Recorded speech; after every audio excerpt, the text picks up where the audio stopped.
manufacturers, they only face largely price risk. But for the farmer, there are both production and price risks. Okay, production risk starts with at the time of sowing.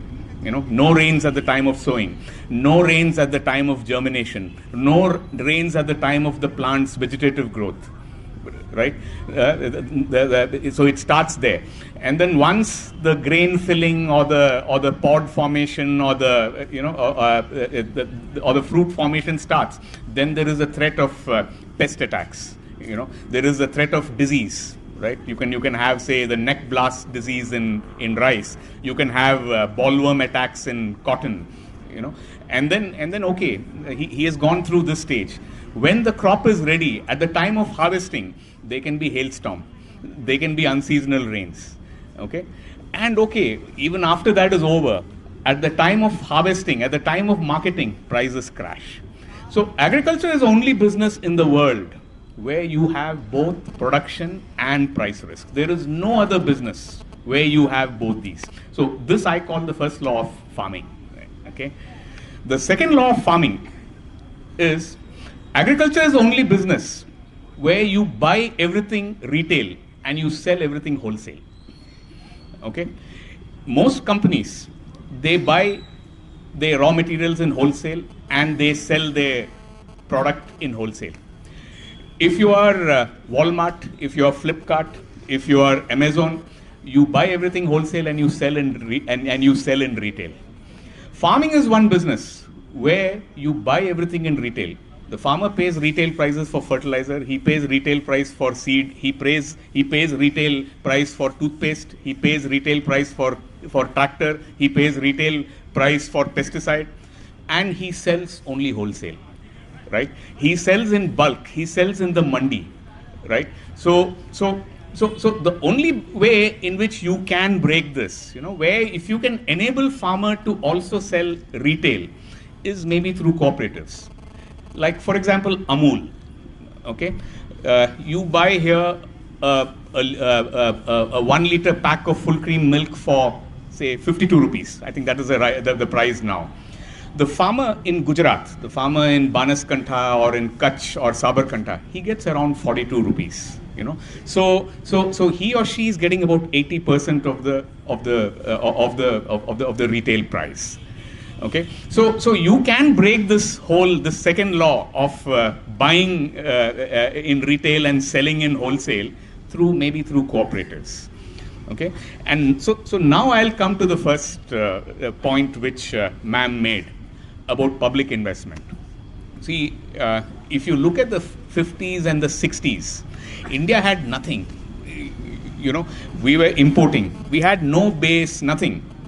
Okay, when we remember Jawaharlal Nehru, we think of the IITs, the temples of modern India, Hirakud Dam, he built. But according to me, some of the great institutions which he built, or which were built during his time, were the agricultural universities. The Pantnagar University, the Orissa Institute of Agriculture and Technology, the University of Agricultural Sciences, Mysore. These were all built during the 50s, to develop technology for farmers. This was done during his time. IFFCO, that is the Indian Farmers Fertilizer Cooperative, the first attempt at manufacturing fertilizers in India, it was done in 1967. Swaraj tractors and HMT tractors, this came sometime, I think, around 68, 69 during that period. Same thing, you had Amul, you had the National Dairy Development Board, you had agricultural credit through bank nationalization. So if you ask me, during the 50s, 60s, and 70s, I think most of the policies which were followed with regard to agriculture, I think they appreciated these two laws, which I'm talking about. The fact that agriculture, you cannot treat it like any other business, because it's only business where you have both production and price risks. And secondly, this is a business where the farmer tends to sell in bulk, and therefore he ends up getting the lowest price, right? And he ends up buying everything retail, because the cost of reaching, say, toothpaste or anything to the village it takes long. It is much higher. So either way, the farmer is ill-fated. So therefore, there has to be a lot of public investment. There has to be public investment, whether it is in irrigation, whether it is in, and according to me, most important was R&D, agricultural R&D. During the 60s, 70s, there was a lot of money which was invested in public agricultural research. Whether it is the Indian Agricultural Research Institute, the PUSA, all our improved wheat and rice varieties came out of the public system. And our scientists did a great job there. Now I'll compare it to the present situation. The PUSA Institute is not very far away. Indian Agricultural Research Institute. Do you know it has been without a full-time director since August 2014? More than 3.5 years. The cradle of India's grain revolution. According to me, this is one of the biggest scams during this government. Okay, and today, what is the government saying? This government is telling farmers, you do organic production, paramparagat krishi, and then they are saying, no, you keep desi gai. Okay, now no farmer would want to keep Kankaraj or Gir or something. See, because these are not going to give any high yield or something. The farmer wants technology. So today, what has happened is, the public R&D system, the agricultural R&D system has completely been withdrawn. So the entire field has been given now to the private MNCs, whether it is Monsanto, whether it is DuPont, whether it is Syngenta, whether it is Bayer, whether it is Dove, and unfortunately, it is only the MNCs today who are in the field. Okay, as a reporter, I go a lot into the rural areas. And I see the only people who are working closely with farmers today are MNCs. Okay, and the farmer wants technology, just like you or I. We want our mobiles, right? We want our apps. Even the farmer is constantly looking for solutions. Okay, so what is happening here? On the one hand, government is saying that no, IARI doesn't need a director. Right? If you see most of the ICAR institutions today, there is no full-time director. Okay, the scientist positions are all vacant. Okay, so you are, on the one hand, you are saying that no, I mean, you are not putting anything in public research, and then you are telling the farmer, no, you do. ये परंपरागत कृषि है, ये हमारे पूर्वज करते थे. ये गोबर और ये गोमूत्र से ये सब चलाओ. Okay, whereas I think during the 50s, 60s, 70s, I think our policy makers, our politicians were very clear. Farmer needed high yielding varieties of seed.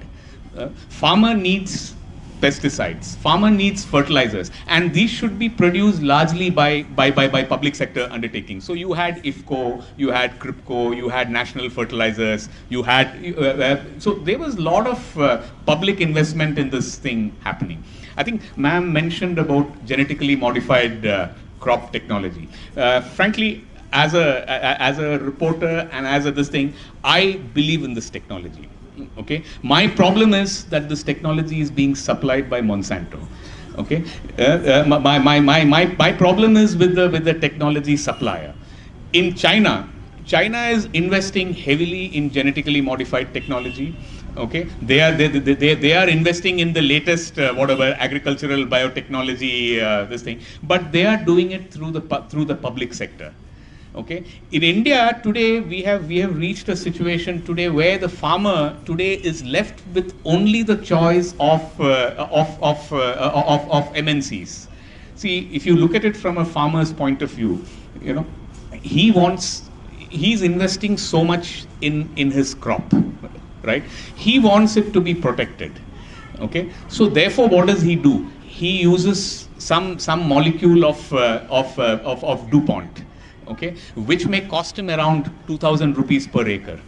Okay, but he buys it because for him, because the crop for him is worth, say, suppose I am producing, say, 10 quintals per acre of cotton, and today it is fetching, say, 5,000 rupees. So which means it is something like 50,000 rupees an acre, right, is a total revenue.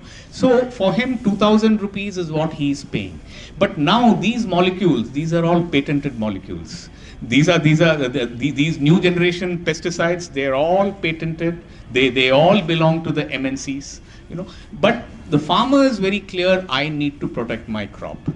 So the difference between India and China is China is investing a lot of money, a lot of public sector money is going into hardcore, you know, scientific research. You know, whether it is agricultural biotechnology, whether it is genetic modification, and that, according to me, is the right approach, and that is broadly what we were doing in the 50s, 60s, and 70s. You know, and if you look at, for example, the Chinese Agricultural Academy of Agricultural Sciences, the kind of work they are doing today.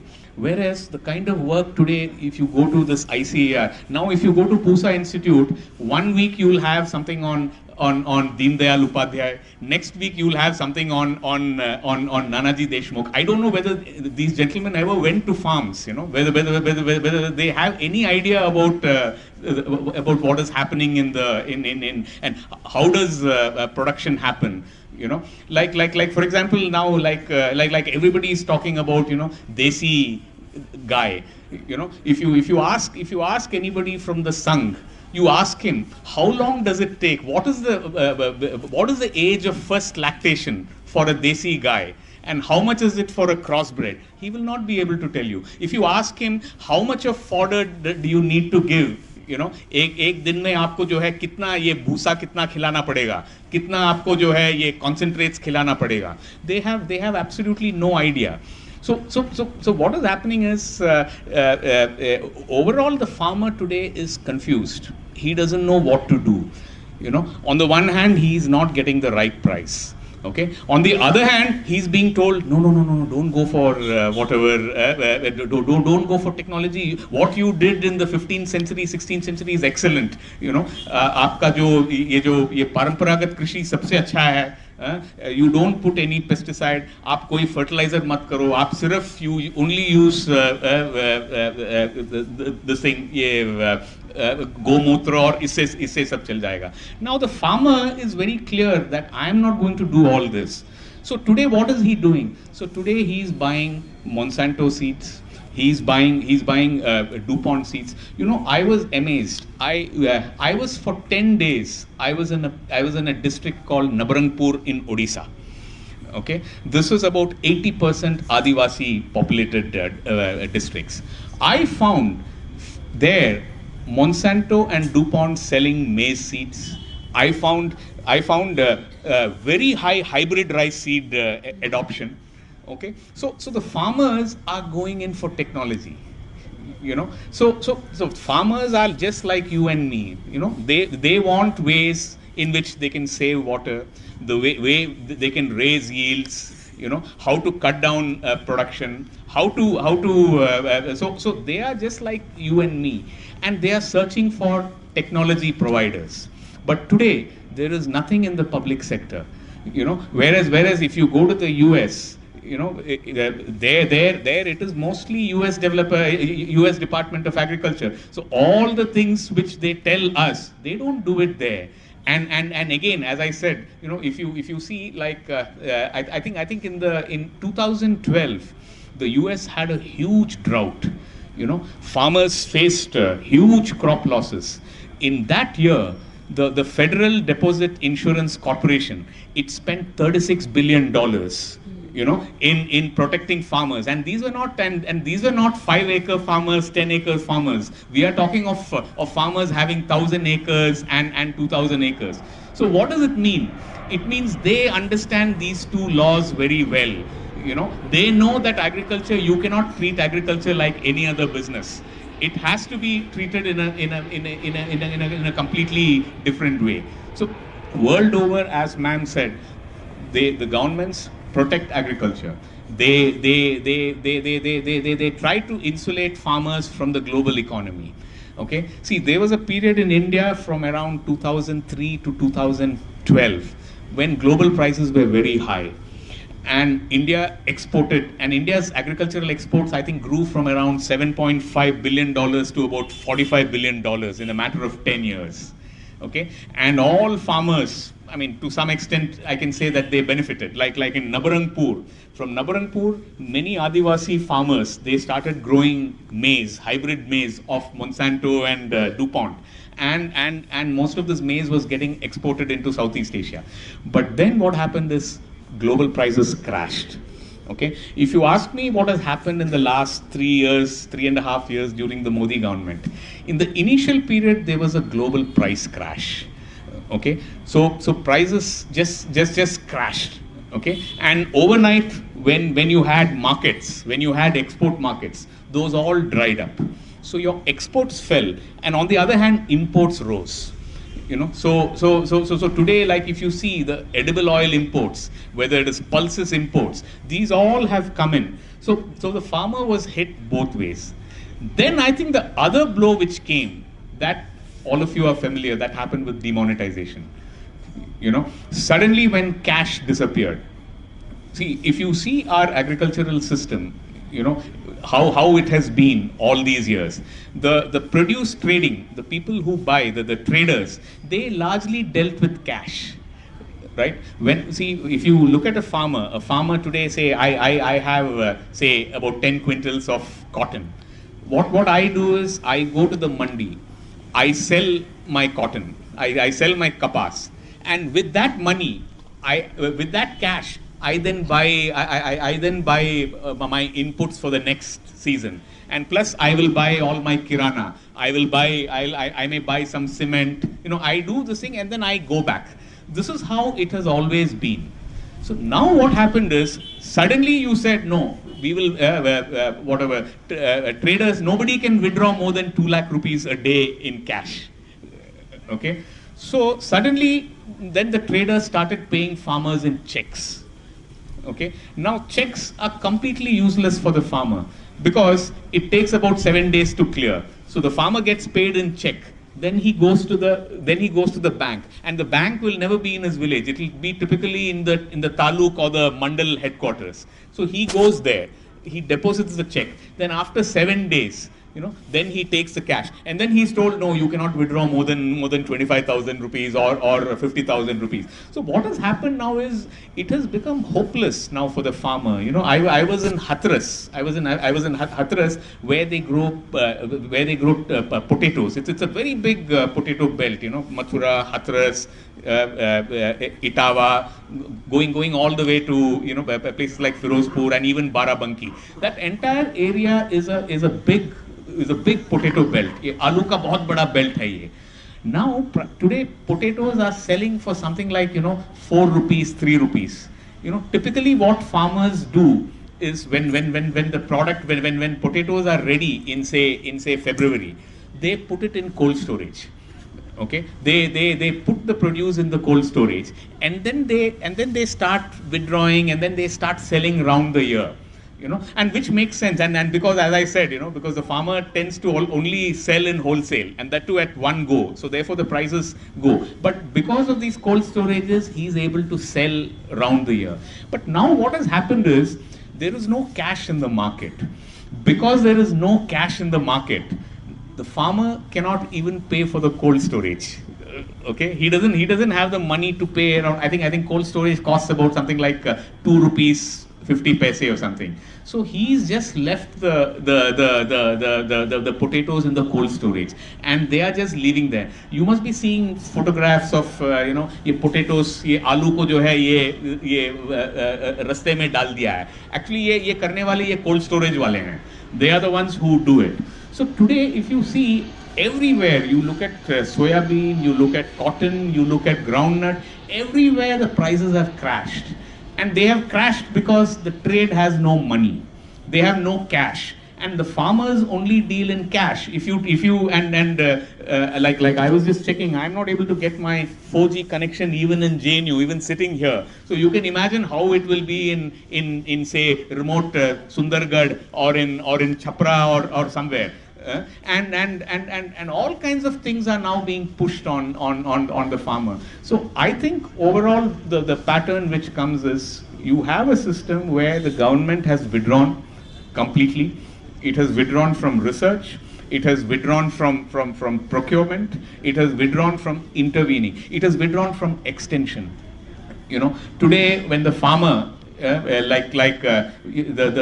person who advises the farmer, which I saw in Nabarangpur, the person who tells him, कि ये pesticide कितना डालना है, it is a compounder. It is a retailer who tells him. I mean, it's something like you not going to a doctor and then asking the medical shop owner. The pharmacist will tell you, ये आप ले लो, ये सुबह ले लो, ये शाम को ले लो.